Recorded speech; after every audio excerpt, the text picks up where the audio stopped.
Welcome back to Sailing on LaVenture. This week we have an Out Island Livin episode on Long Island, Bahamas. You're going to love this. We visit the Vertical Blue event. You get to learn a lot about free diving, and it's amazing. They free dive past 300 feet, and you're going to be there. Also, Lisa and I sit down and explain sea glass. And again, some great beaches for you to see and experience. Oh my gosh, this is follow so along. Beautiful. What a place to watch. I got a little motor on mine. I don't know how many horsepower it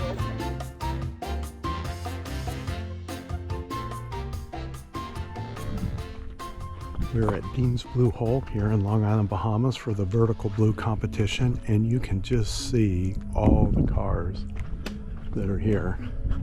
Compared to normal, there'd be 1 or 2, 3 people here enjoying this beach and Dean's Blue Hole, which is over 600 feet deep. And today the world's here. There's cameras and filming being done to share with the entire world, and especially the sport of free diving. So we're going to bring you up and give you a view of the competition site as it's currently set up.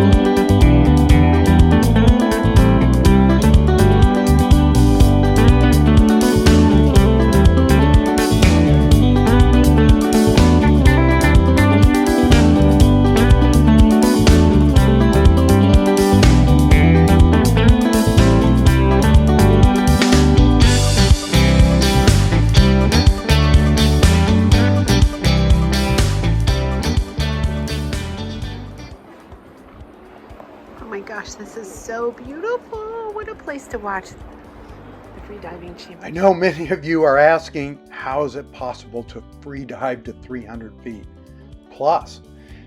As atmospheric pressure goes up, volume of gas decreases at the same rate. So with a balloon, under pressure, the balloon shrinks, right? With less room for air inside. As far as the free divers are concerned, the balloon is their lungs and the gas is their last inhaled breath at the surface. So at the sea surface, you have 1 atmosphere of pressure.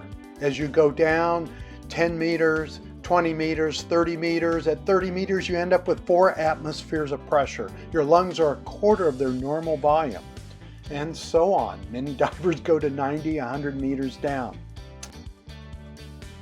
But with all this pressure, researchers actually found that arm and leg vessels constrict, sending blood to the core to fill the vacuum with fluid. This would be the same thing as taking a water bottle on a plane flying somewhere, and as long as you don't drink any, the bottle stays the same. But if you drink some out of it, the pressure begins to crush the bottle. So in that same vein, your body then sends blood from all your extremities to your core to protect your body while diving. Pretty cool. What was also discovered as these free divers pushed the limits in the depths was the mammalian dive reflex. It consists of lowering of the diver's pulse and sending oxygenated blood from the extremities, like your arms and legs, to your heart and brain. And this is maximized with yoga and relaxation. That's why you'll see the divers relax in the water and slow their heart down, get their mind completely clear before making the dive. Another critical technique for the free divers is diaphragm control. They squeeze their diaphragm to maximize air in places such as their mouth that they can have when they come up so that they have oxygen. They actually compress their diaphragm to their spine. It's an amazing technique, but it allows them to control where their oxygen is, and it takes years to develop. As Lisa watches above, I will take you on a journey across the blue hole and to the competition site so you can experience all of this firsthand with a free diver getting ready from Japan to make her dive.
Blue hole actually was created from a deep underwater limestone cavern.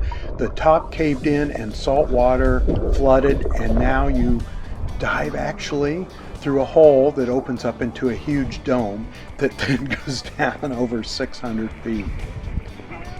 Watch as we swim out to the platform and get ready for the next dive.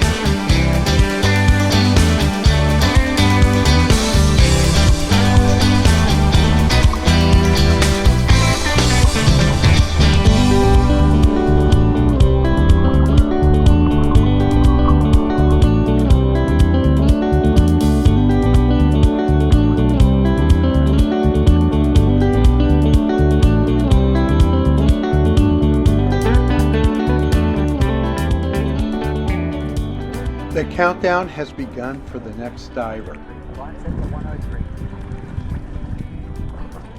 Let's watch as Japan's top female free diver, Hanako, prepares to make her dive. Hanako typically dives over 103 meters, so over 300 feet. She is amazing. So watch as they do the countdown, and then she'll dive, and then we also have film of her coming up, so stay tuned. 3 minutes.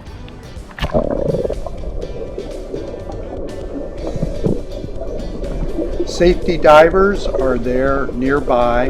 They will prepare to actually dive as she dives, and then as she comes up, they will go down at different depths to be there in case she needs help. There is also a drone that will descend with her and come back up with her. So there are so many safety precautions in place to make this extreme sport as safe as possible.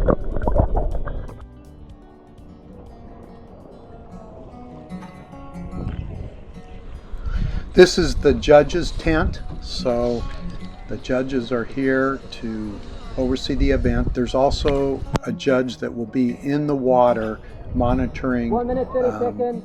the entrance and exit. 1 minute.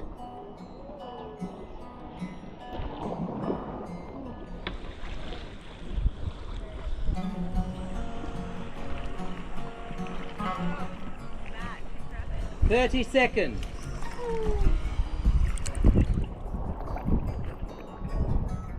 Safety divers begin their descent to be 10 there, seconds. and the final countdown begins for 5, Hanako 4. to begin her descent, trying to achieve 103 meters. Now remember, she's been relaxing, reducing her pulse, getting her blood to her heart and her brain, totally relaxed. She is in control of her diaphragm. She is prepared to make this dive. And here she goes.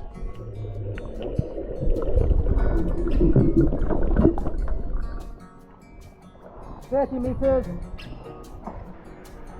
Her depth descending is tracked by a depth sounder and announced to the judges and the meters. audience. 60 meters. 70 meters. 80 meters. 90 meters.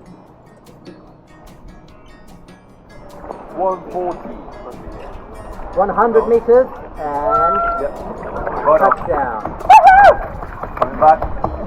100 meters. Return.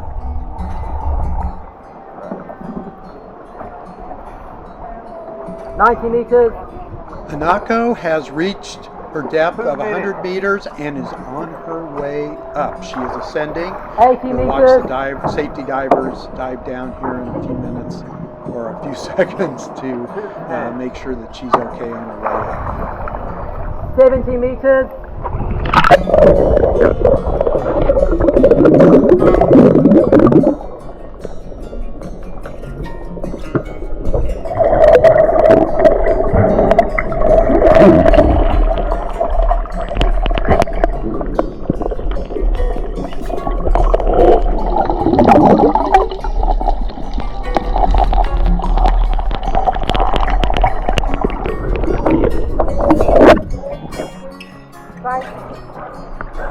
She will now go through a quick protocol to make sure that she is fine and okay, and her depth will be recorded. White card! The splashing is recognition that she has hit her target depth and another world record. What an amazing day as many of these young free divers hit 60, 90, 100 meters. Just amazing. The discipline, the relaxation that they have to create in their bodies to get that blood centered around their heart and their brain, and then the control of their diaphragm to be able to put that air where they're gonna need it as they ascend. What a great time we all had.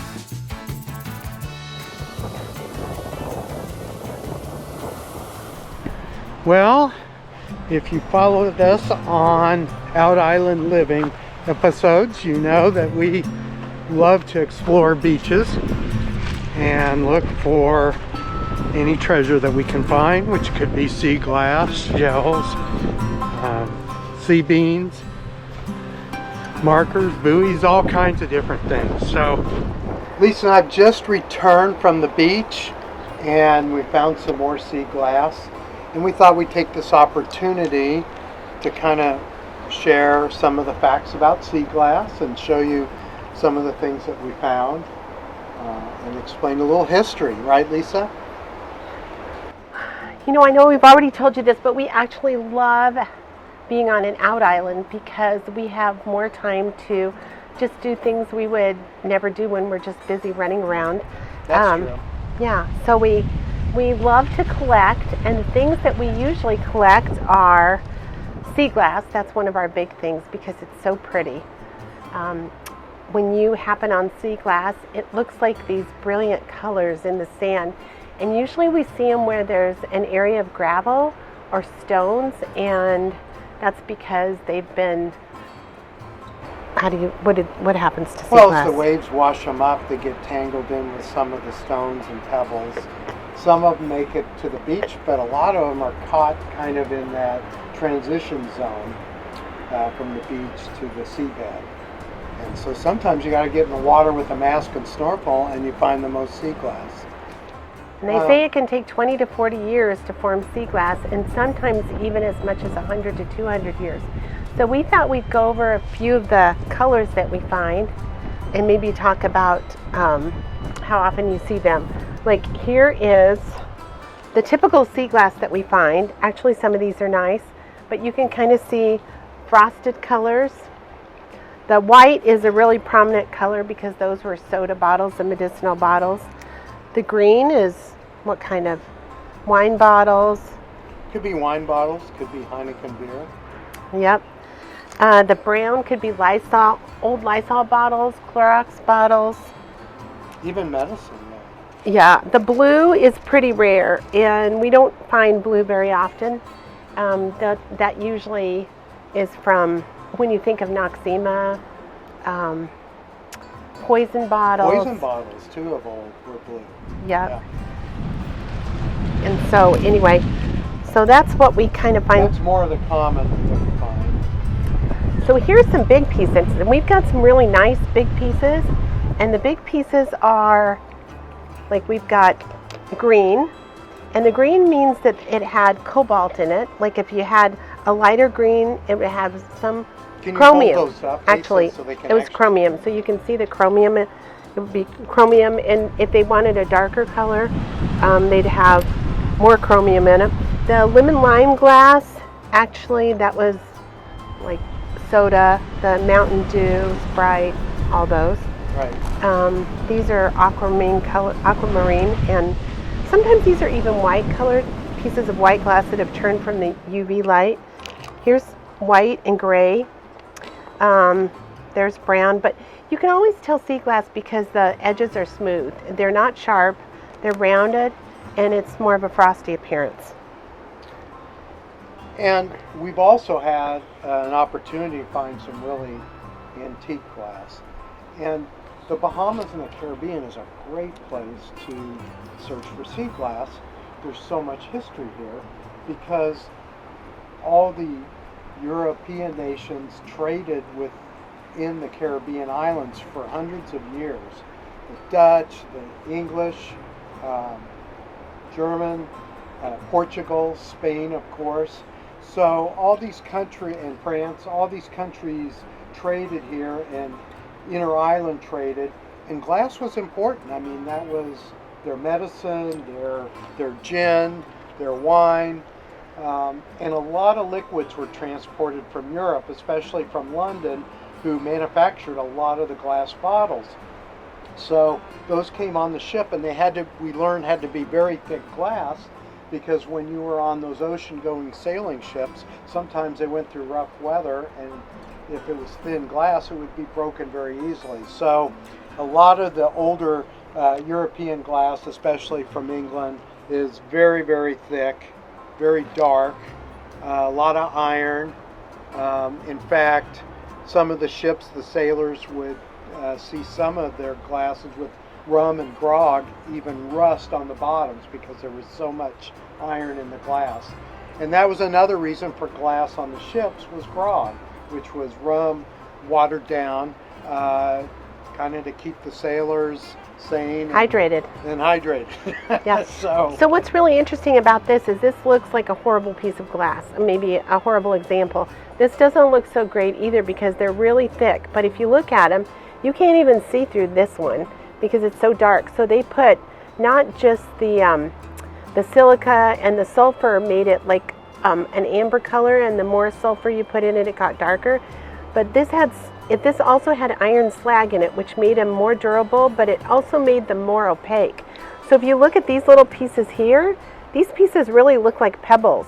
But if you hold them up to the light, you can see that this one's actually, they're all green. kind of an Some of them, green. yeah, and some of them are even darker. But these have been around a really long time, maybe even from the 1600s to 1800s. Well, and you had the pirates in the Caribbean and the Bahamas, and the pirates would prey on a lot of these merchant ships. So all this glass got mixed up with some of the pirates from all kinds of different countries. So that's why you see such a huge variety and mix of glass here in the Bahamas, especially. Here's one that Randy was talking about. This is probably an old gin bottle. Yes, and the English made the gin bottle square and began making a lot of their bottles square going on these ships because you could pack more bottles together that way if they had square edges rather than round edges.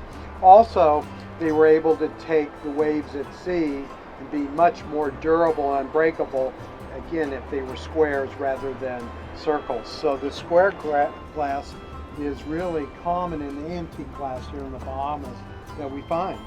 So real black glass, here we thought this was the ugliest stuff. We think, oh my gosh, this is so beautiful. These are absolutely gorgeous pieces of aquamarine and the seafoam colors.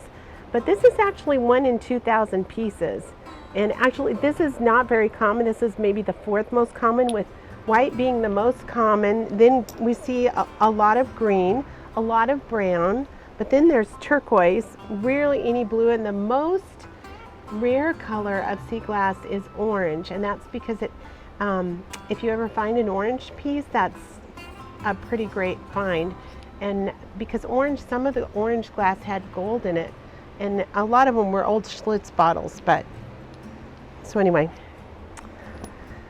so we thought we'd show you a couple of really interesting pieces of glass along the way that we found. And Randy, do you want to talk about these a little bit? I think everybody knows these because you can buy them at Pottery Barn when they're just kind of, well, they're not real ones. They're not real ones. These are really heavy and really durable. So especially in Japan for many years, the fishing nets had these glass balls as floats woven into the fishing nets. And as these got loose and floated the oceans, many of them landed on the east coast of the U.S., Bahamas, and Caribbean islands. So these are great finds for us to find on a beach somewhere and collect. And these are authentic balls from, again, Japanese fishing nets. So this is another interesting find. We actually found these two in the Acklands. The Acklands have about 200 people total on them. But obviously a lot went on in the waters around there. But this, I don't know if any of you know what this is. We thought this was an incredible find. It's not really worth that much money, but it was the original Coke bottle. So when you put Coke in it, it doesn't lay flat. It kind of lays over on its side. So the cork would get wet and then it would expand and it would keep the carbonation. Sealed. Yeah, keep the carbonation. So anyway, we love sea glass. I know it's only been really popular since the 60s, but sea glass is just not as common of a find because people are recycling and using more plastics. So it really is a treasure. So another thing that we do, Out Island Living.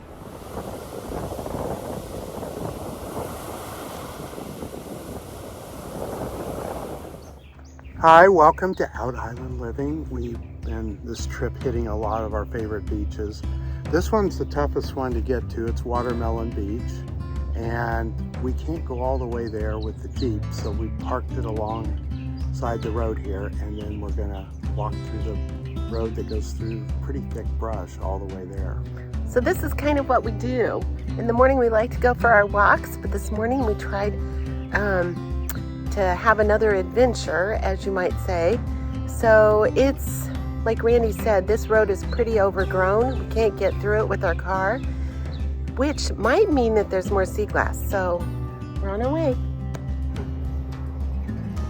So it's really hot and we are going through all this brush and an overgrown road that clearly nobody has been on in a long time. Randy's back down here. It's kind of going through all this. There are crabs everywhere, so it sounds sort of like the ocean in here, but it's the movement of the crabs.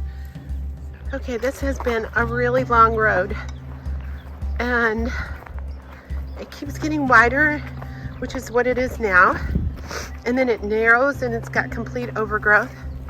But Randy sees it. See the little, looks like an oasis with the palm trees?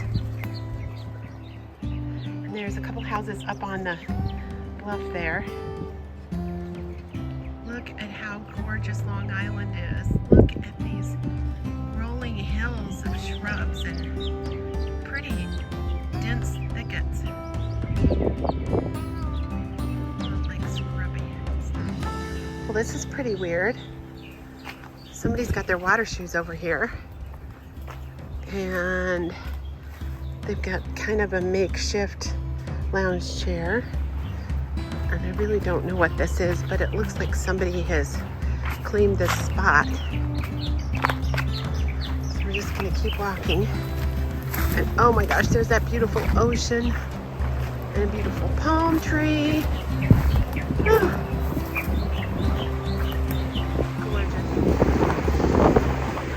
Randy and I found Watermelon Beach, didn't we, Randy? Sure did. And we come in on the third palm tree, and it opens up to this beautiful beach.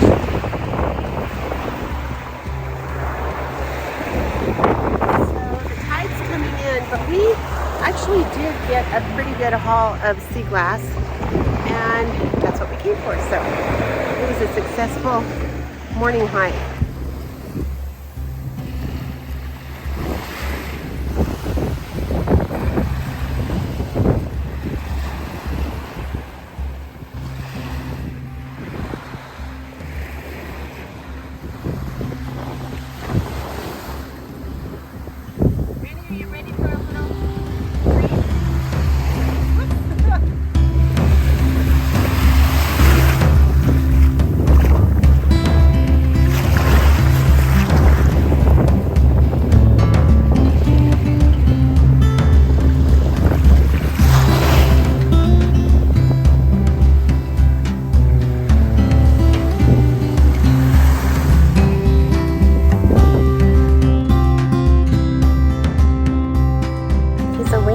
Going into this thicket part.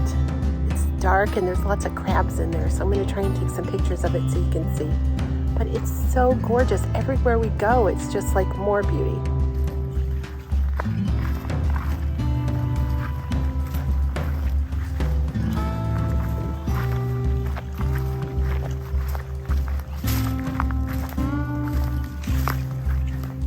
So I've got my big stick in case I see any.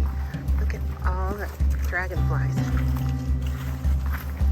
So I've got my big stick to clear the spider webs if I see any. So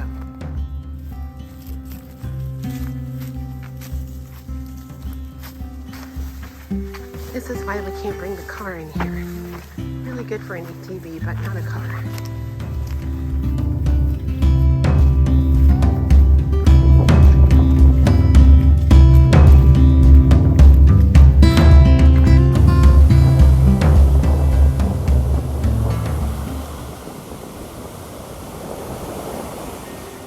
Randy and I are really thirsty because we've been working all day getting sea glass. So we've got a coconut and we're going to make a new drink. We're going to put coconut water in. And so we found this coconut. It's yellow. I went and picked it. So I'm going to go ahead and pound on the side and just kind of break through the outer skin and then on the inner.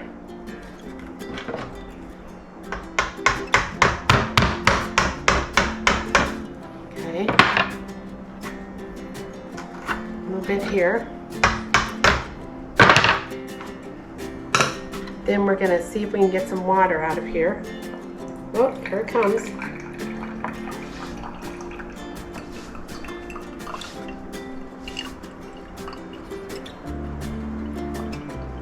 Oh, this is going to be so good. I'm so thirsty. So, coconut water has natural electrolytes in it. That's quite a bit of water out of there, isn't it?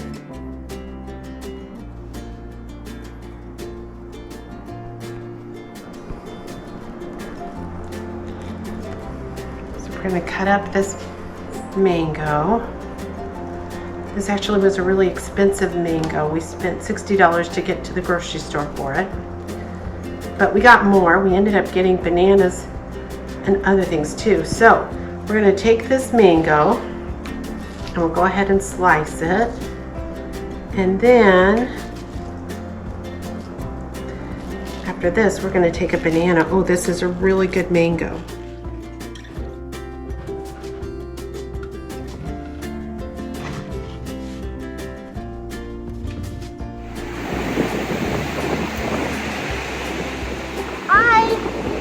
We're just wishing you the best from Long Island. Dad and I had a great day. What did we do today? Well, we walked to Watermelon Beach.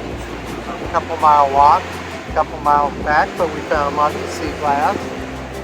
It's been a beautiful day here in Long Island. We're sitting on the beach up here and watching the waves coming in and mostly enjoying this cool breeze. Yeah, it's been pretty amazing. We also saw this operation where Queenie's sister, what did she do? Well, they process crawfish. Yeah, they process lobster. Ship it all over the world, I believe. Yeah, and it's lobster season, so they're busy. So she showed us the freezers, and we just had a great day. It's beautiful out here. We're going to give you a little look at what we're looking at. Pretty gorgeous. Lots of this red tide, Dad said. So it's too bad with all that, but so hope you're having as good of a time as we are. Bye.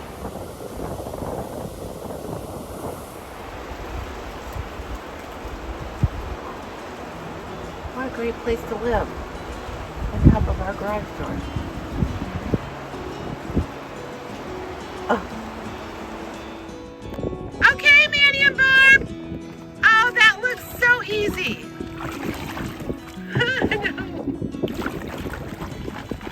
Okay, we're headed down this inlet and going to the mangroves, which is way down there. You can kind of see where we're going to go in. Here are Carrie and Jen, and they've got this cute little car, and they are going to paddleboard there. Hey, Jen! Okay, Jen, you have to tell us the mechanics of using these paddleboards. Theoretically speaking, when you have current going with you, it's easy. But when you have wind going with you, because you're standing, your body acts like a little bit of a sail, so you get even more speed. Yeah, they really widen. But if you're coming into a heavy headwind, if you're strong, you can just paddle through it. But let's say you're going against current and against wind, then what we do is we kneel, and then we get out of the wind a little bit, and then we can paddle against it. Oh my gosh, I love it. Okay, well, we're going to be taking lots of... Okay, we're on our way into the mangroves, and we've got to get through this big little bay area. So, Carrie and Jen are on their paddle boards, and they are just whizzing along. So the current's going out, and they're going with it. And as she said, their bodies kind of act like a sail. And then there's Barbara and Manny. There, how's it going back there? Are you using all your might? Or just part of it? I got a little motor on mine. I don't know how many horsepower it is, but he works pretty hard too. So, here we go. Hey guys! Oh my gosh! Amazing! You got a really consistent ride there.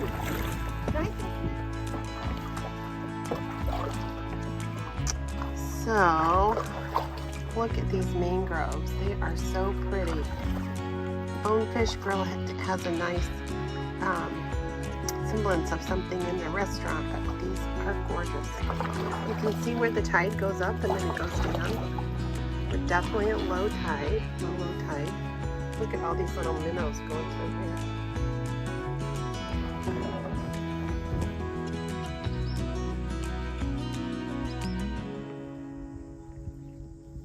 There's a baby shark where we're going. I don't know if you can see it on this video. There's probably all kinds of stuff out here right now.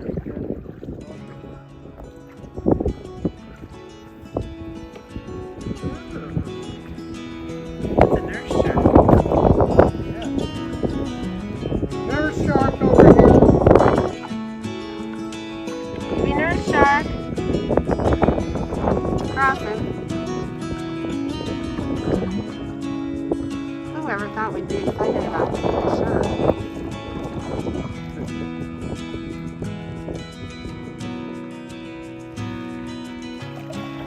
He likes to like this.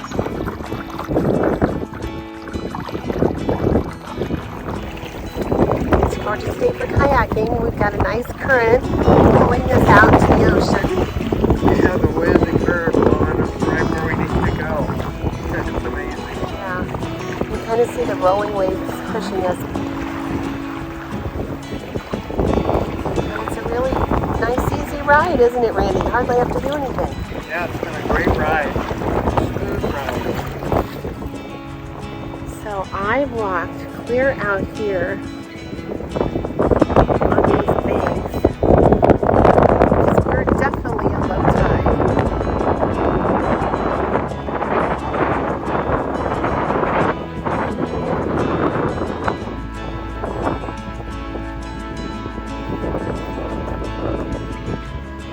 So I think you can see Columbus Point, maybe they're way out there.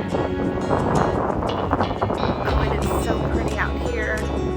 There's all this, you can see why they call that glass sea foam. Seafoam green. It's gorgeous. So this will all be underwater, but we're definitely at low tide. And I'm going to show you Manny and Barbara having the time of their life out there in their new teepee with the 45 horsepower engine. And I'm just enjoying walking out here by myself.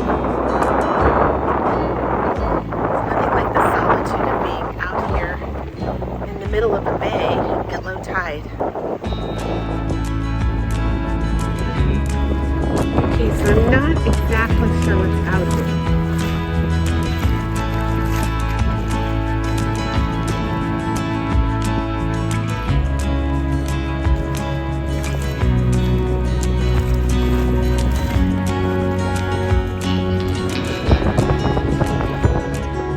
I don't think I've really ever seen it so low out here. I know it's at low tides,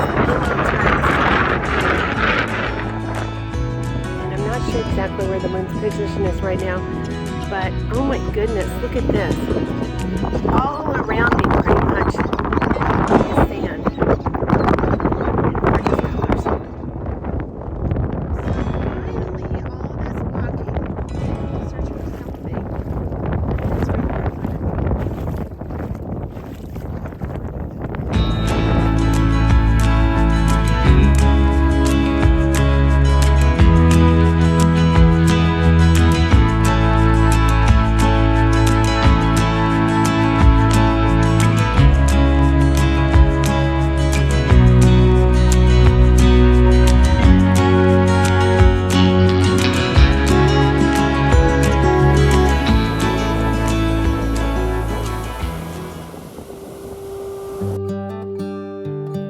Thanks for watching this week.